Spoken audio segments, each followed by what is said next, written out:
Jemi përsëri në qendrën të Kamzës, këtij qyteti vital të punëtorëve, të rive, të sipërmarrësve të vegjël, po edhe të pensionistëve. Një qytet vërtet nga më të gjallët sot në Shqipëri, mirëpo që ka një administratë bashkiake për turpin e qytetarëve të vet. Një administratë bashkiake funde kryet pa, përbërë nga dallkaut, nga patronazhistë që djeç nuk kanë bërë për të na penguar, që të mbledhin firmat e qytetarëve të Kamzës kundër rritjes së çmimit biletës së autobusit.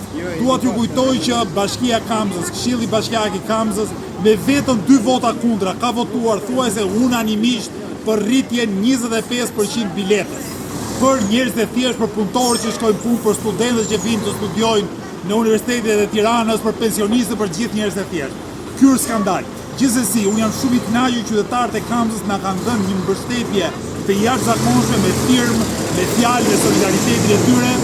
Sot përmes këmbguljes tonë kemi treguar që qytetarët nuk kanë pse i friksohen policisë bashkiake, policisë shtetit, gangsterëve, patronazhistëve që sjellin njerëz të pushtetit këtu, son s'kan guxuar të vinë të na pengojnë, nesër pas nesër ne do vazhdojmë për ditë derisa të vendoset e drejta në vend. Është e patolerueshme që çmimi i biletës së autobusit në Tiranë të jetë 40 lekë dhe në Kamës të jetë 50 lekë. Në Tiranë ja kemi arritur përmes protestave, përmes mobilizimit të qytetarëve ta frenojmë rritjen e çmimit, madje të mundsojmë edhe abonet falas për pensionistë dhe studentët, njëjtën gjë duam të arrijmë dhe do t'i arrijmë edhe në Kamës.